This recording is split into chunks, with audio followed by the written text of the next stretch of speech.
And Tower, ladies and gentlemen, my name is Kaelaris, and today I'm going to be bringing you a game between HuK and SaJeR, or SaJeR, depending on where you come from in the world. Depending on where you come from in the world. That's horrible, horrible, horrible. Anyway, yeah, I did have a few requests for higher level games, since most of my games recently have been kind of like my level games from myself, or people that have been sending in replays or whatever.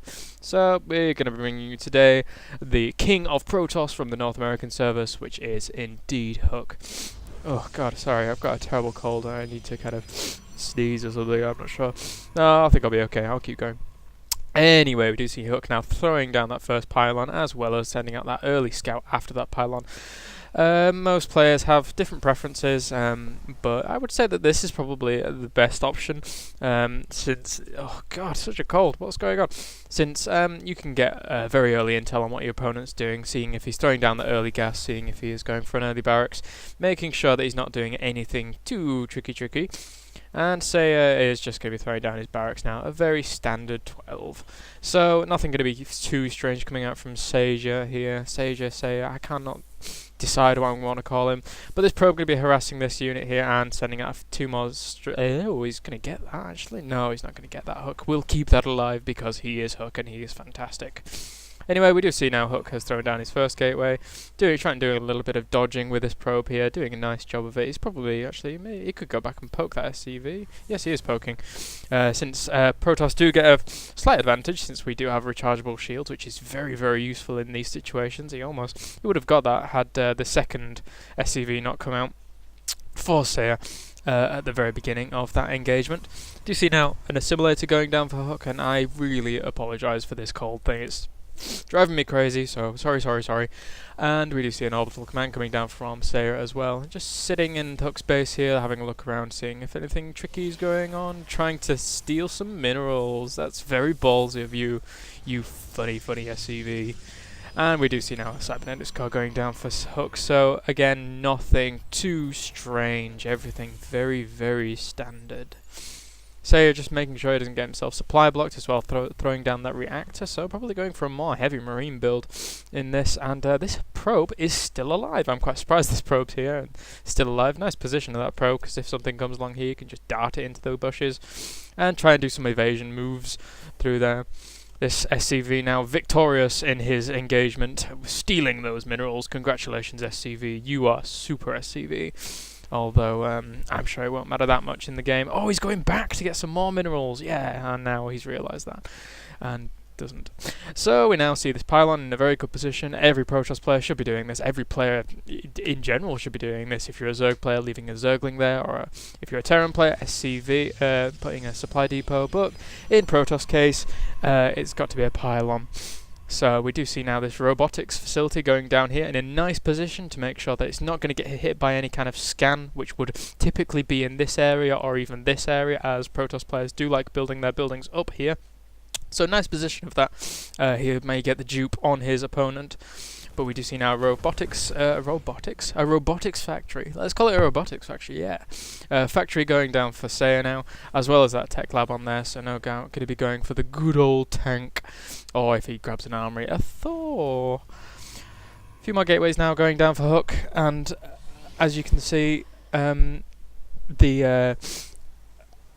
for his standard 2-gate robo build, and just chrono boosting that warp gate out as quick as possible. Now has the sentry out in order to be able to block the ramp if any early pressure does come in.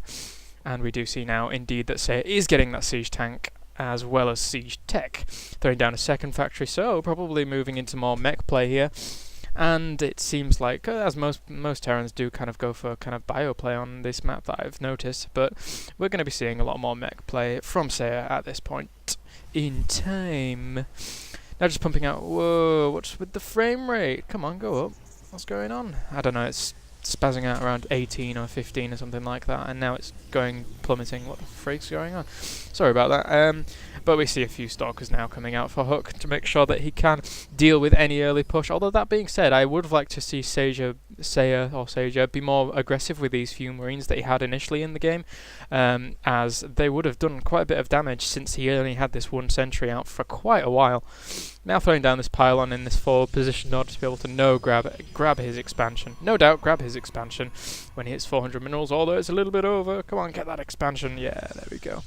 So that expansion is now going up for HuK, and it comes to the point. Oh, he does have this observer in play now, so he also can see what is going on in the main of the Terran. However, it comes to the point now where, and also HuK is getting. I keep getting interrupted. HuK, stop interrupting me. He's getting his robotics base, so he can grab some colossi for these Marines. Going to be very, very strong against these Marines. So, and also grabbing this Zelnaga watchtower. Now, let me get back to the point I was going to make. What HuK needs to do now in this position is fend off that first initial push by the Terran. The Terran is clearly sticking to a one-base strategy right now. I doubt he's going to be trying to secure his natural before actually pushing out. HuK doing a bit of moving into the opponent's base to have a look what's going on. That was alright. There's nothing too desperate there. And now this little SCV dude coming down to do something. He's going for a little scout probably. We do see now this first push of SaJeR's will be coming anytime soon in my opinion. And he is now moving out with this push. And this could be a very, very deadly force indeed if HuK does not deal with it properly. Well, that being said, he's very indecisive with this. What's going on here? He's bringing some SCVs, maybe to repair with them. That would be a very, very strong push indeed, and he is indeed bringing them out to repair if they need to. So HuK is going to have to deal with this very strongly, and as I wanted to say about 7 times in this game, HuK needs to handle this push. If he can handle this push, he is 85% chance. 85% likely to win the game after this first push. Granted, this is a very, very scary push, and he is sending this SCV in now to do a bit of spotting. However, that first Colossus is out. I'm not so sure he has the range upgrade. No, he does not have the range upgrade just yet, and this force is coming in here, sieging up in order to be able to take advantage of the range. And now there is a hard contain on HuK, but these units have... Oh, they unsieged the tanks at the very last second, and now the probe's getting in on the action, but this Colossi is dealing with quite a lot of damage, but did get hit a lot by those siege tanks, and he's going to need to move back as well there. But those siege tanks actually did a lot of damage to SaJeR's own units there. So, it's a bit of a strange engagement on both ends there, and he is now building an engineering bay up here.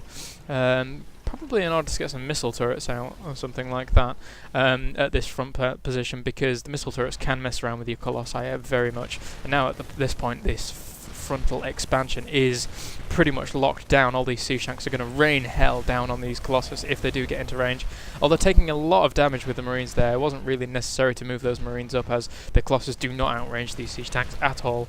And this Nexus is now being completely shelled by these siege tanks in this forward position. Nice use of missile turrets actually hit by SaJeR right here, and even throwing down a barracks. This is insult to injury to HuK here at this point. Now Guardian Shield was going up, but quickly extinguished by the shells of the siege tanks, and now moving in, trying to take out as much as possible with these Colossi, and taking quite a lot out there actually. That was a pretty good engagement for HuK at that point, taking out the missile turret, barracks, SCV, a few tanks, and pretty much all of the Marines apart from these 2 that were reinforcing.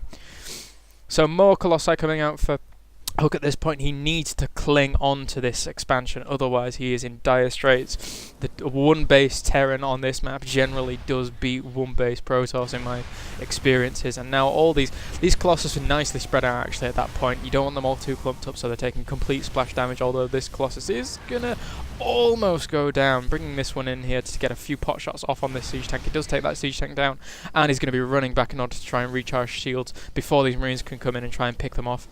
This siege tank now sieged just out of range of that Nexus, so a little bit of a shame there for that siege tank. If he moved up just a notch, he'd be able to hit that, although he'd need sight to spot them. Hence, I would say that he would need some Vikings really to spot that. And now SaJeR throwing down his expansion. Very good timing on that expansion. I would have liked to actually have seen it a little bit earlier, but hey, he's got the advantage at this point. He's doing a nice contain on HuK at this point. These siege tanks could quite easily, these two siege tanks in the back could leapfrog up a little bit and shell away on these units as well as the Nexus. That would have been a pretty good use of them. I think this siege tank is going to be moving up a little bit. No, he's just kind of containing. And we do see now a missile turret and a supply depot. Odd choice, a supply depot there, as well as a bunker. I assumed it was a bunker initially, but all these Colossus now have the range upgrade and they're going to be battering down on these Marines. A lot of damage going down on those Marines. A really nice spread on these Colossi. I can't even fit them all in one screen, but that's a really nice spread to make sure that they do avoid as much splash damage as you possibly can do.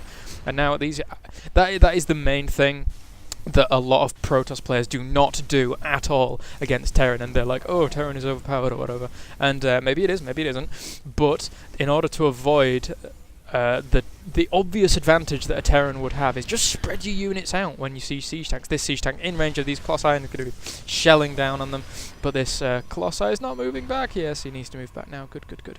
But he is now in range of this Nexus, and as we can see here, SaJeR's natural is getting quite saturated, but these Colossi now moving in order to be able to take out these tanks, and it seems like he is reinforcing desperately with Hellions, Marines, and more tanks, but these Colossi have been spread really nicely, and players take note that, oh, these these two Zealots getting up in the face of these siege tanks, and they're going to go down. So nice use of those Zealots there at that point. But take note, Protoss players, that is the way to break out of a hard siege tank contain on from a one-base Terran. Spread your frigging units out. So now this engineering bay is going down, and he's going to need to make another one, but he's just transitioning into a more unit bio army here. I need to speed this up so I can get it into one video. Let's speed this up a bit.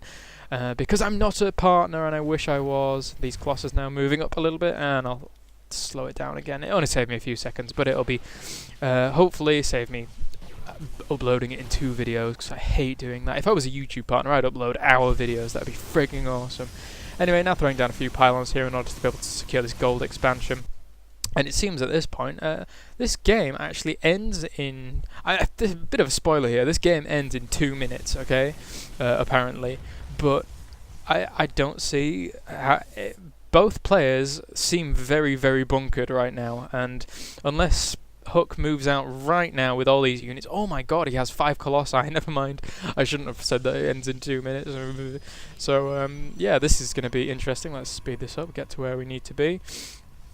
SaJeR has now scouted that he did want to go for this gold expansion, but I think he might be lulling him into a false sense of security actually here, coming around this corner with these units and bringing 2 flanks of units in actually, so going to be flanking these units from 2 sides. They're actually nice making a wall here, using these buildings to make the wall, but these Colossi are ripping to shreds these units here, and it seems like this is going to be GG actually. HuK has got too many Colossi at this point. These siege tanks are doing not enough. One of them isn't even sieged up, and SaJeR does GG, and HuK GG's, and that is the end of my cast today. So thank you very much for watching, guys. I hope you like what you see. If you did, please subscribe. If you really like what you see, please donate. And if you want to follow me on Twitter, follow me on Twitter, and also go and check out my interview on SC2GG.com. Bye for now.